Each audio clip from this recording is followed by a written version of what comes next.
दोस्तों, आज हम हिस्ट्री के एक नए सेगमेंट की शुरुआत करने जा रहे हैं, जिसमें सबसे पहले बात करेंगे एंशिएंट हिस्ट्री, जो कि प्राचीन इतिहास है। और हिस्ट्री जो मानव के द्वारा जो किए गए क्रमबद्ध जो गतिविधि है उसके बारे में हम लोग समझते हैं। और यह एक बहुत ज़रूरी भी होता है कि किसी जगह के इतिहास को समझना, ताकि भविष्य में हम उसके हिसाब से प्लानिंग कर पाए। I mean for better future we should know about the past. हमें अपने पास्ट के बारे में जानना जरूरी है। तो इसी क्रम में सबसे पहले हम बात करेंगे एंशिएंट हिस्ट्री, आई मीन प्राचीन भारत के बारे में।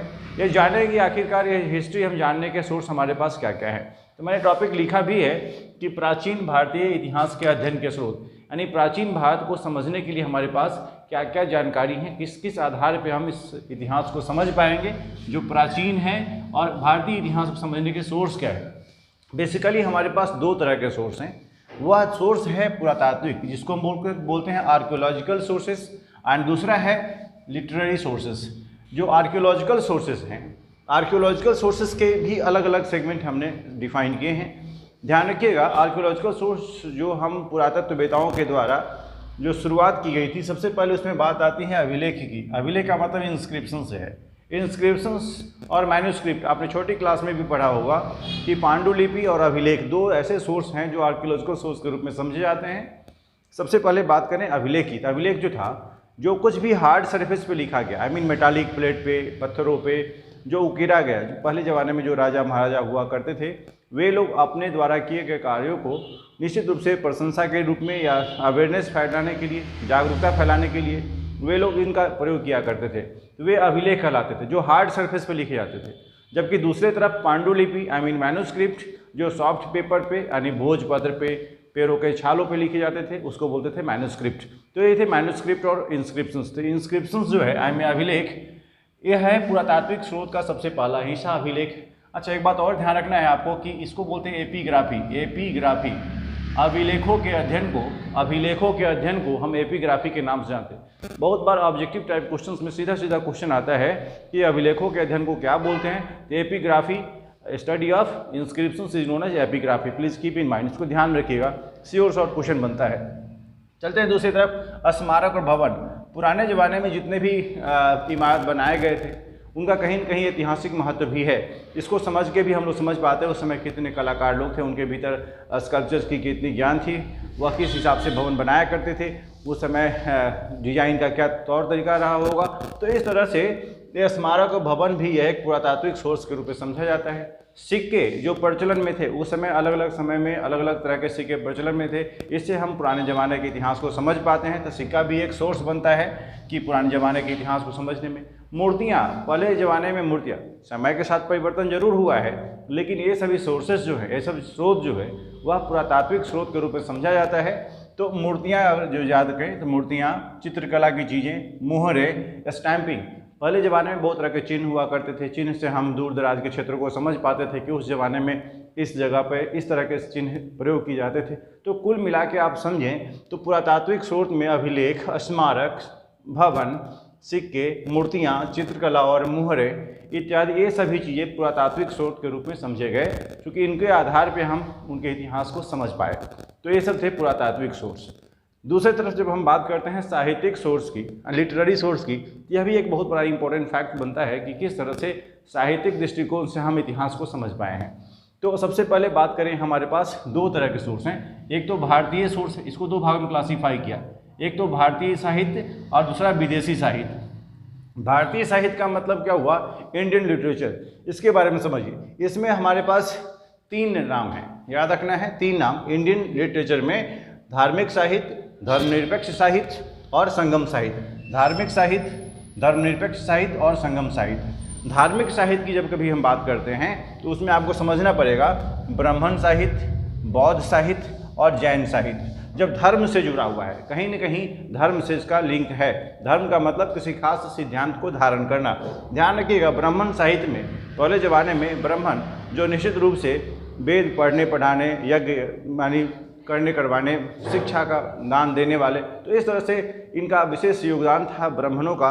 तो इसको समझिए आप। सबसे पहले बात समझेंगे ब्राह्मण साहित्य में वेद की। ब्राह्मण साहित्य से जुड़ा हुआ है वेद, जो आज भी जानते हैं हमारे पास ऋग्वेद, सामवेद, यजुर्वेद, अथर्ववेद, चार वेद हैं। ब्राह्मण ग्रंथ, आरण्यक, उपनिषद, वेदांग, उपवेद, खरदर्शन, महाकाव्य, पुराण और स्मृति, ये सभी जितने भी लिस्ट देख रहे हैं आप, ये सभी चीज़ें ब्राह्मण साहित्य से जुड़े हुए हैं। यानी ब्राह्मणों के द्वारा जो कुछ भी जानकारी प्रोवाइड की गई, यानी इन ग्रंथों में इनके आधार पर जो जानकारी मिली वह ब्राह्मण साहित्य में समझा जाता है, इसको संकलित किया गया है।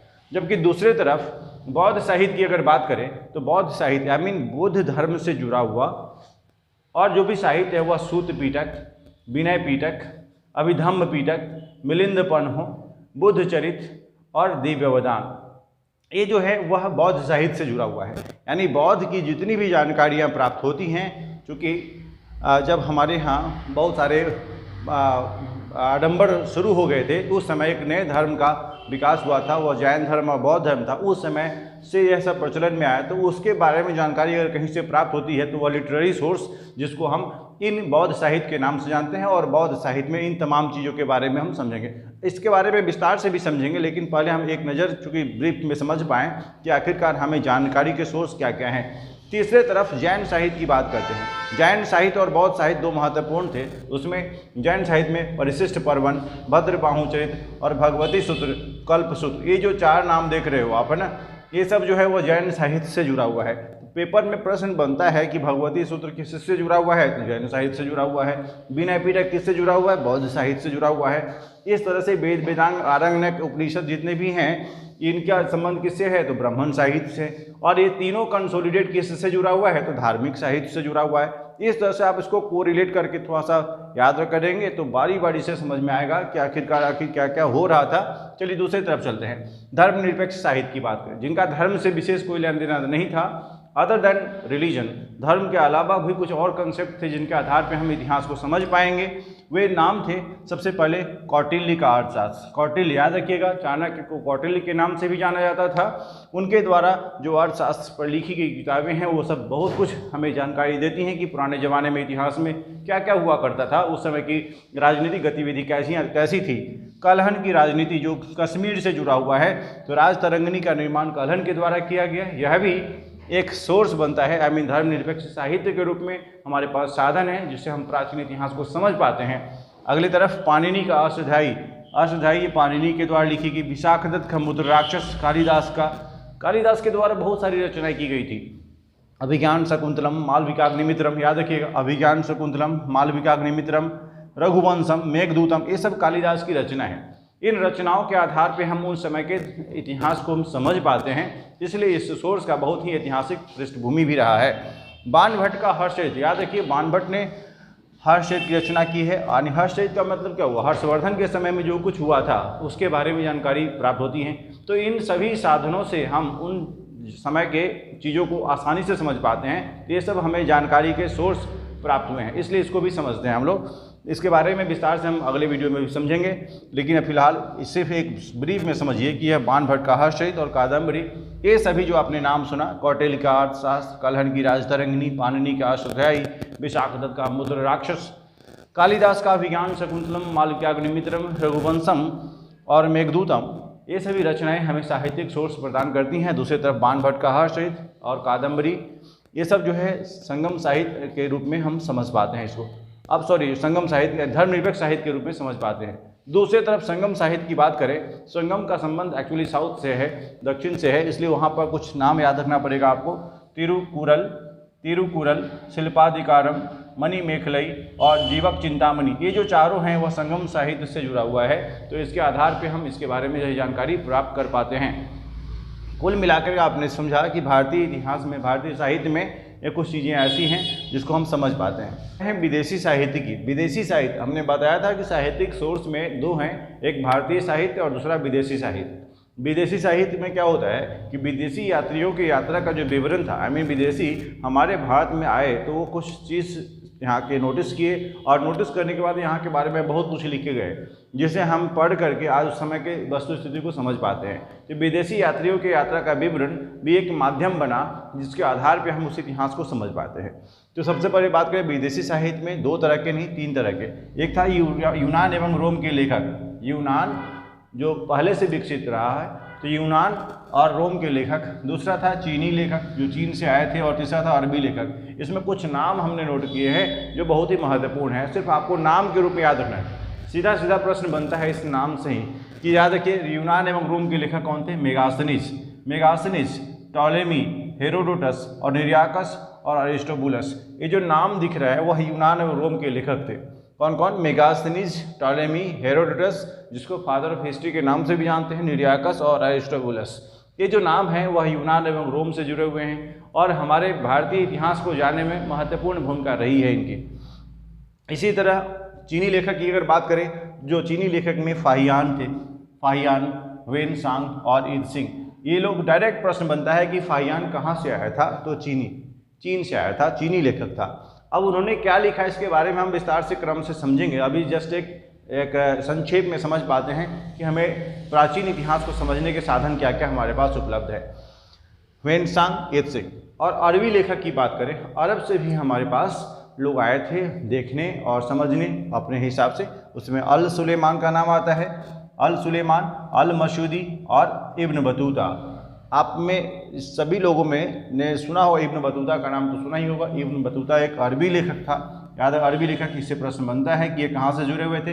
तो यह कुल मिला के आप समझिए, पूरे इस वीडियो के माध्यम से हम लोग समझने की कोशिश किए हैं कि प्राचीन भारतीय इतिहास यानी मानव के द्वारा जो क्रमबद्ध गतिविधि परिवर्तित हुआ था, जो कुछ भी घटनाएं घटी, उनको समझने के लिए हमारे पास सोर्स है जिसको हम हिस्ट्री के नाम से जानते हैं। उन हिस्ट्री को समझने के लिए हमारे पास दो तरह के सोर्स थे, एक पुरातात्विक सोर्स और साहित्यिक सोर्स। पुरातात्विक सोर्स को हमने क्लासीफाई कर दिया, स्मारक, चिन्ह, मुद्रा, इस तरह से जो चिन्ह बताए थे। साहित्यिक में हमने देखा कि भारतीय लेखक और विदेशी लेखक, उन्होंने फिर उसको क्लासीफाई किया साहित्य के रूप में। और साहित्य में उन्होंने बोला धार्मिक साहित्य, धर्मनिरपेक्ष साहित्य और संगम साहित्य। धार्मिक साहित्य में उन्होंने अलग से क्लासीफाई कर दिया ब्राह्मण साहित्य, बौद्ध साहित्य, जैन साहित्य। धर्मनिरपेक्ष में कुछ लेखकों के नाम जिनका अलग से ऐतिहासिक महत्व है, उनके बारे में विस्तार से समझा। संगम साहित्य जो साउथ से जुड़ा हुआ है, उनके बारे में समझा। दूसरी तरफ यूनान व रोम के लेखक, चीन के लेखक और अरबी लेखक, इन सभी लोगों का एक कंप्लीट योगदान हमें प्राचीन इतिहास को समझने में महत्वपूर्ण भूमिका अदा करता है। तो इस तरह से हम इस वीडियो में सिर्फ यही बताने की कोशिश किए हैं कि हम प्राचीन भारत को किस तरह से समझ पाएंगे। यह क्रम तैयार करना बहुत ज़रूरी होता है कि आखिरकार हम सिलसिलेवार ढंग से पढ़ें ताकि इस चीज़ को समझ पाएँ। उम्मीद करता हूँ हमारी बात समझ पाए होंगे। Thank you so much.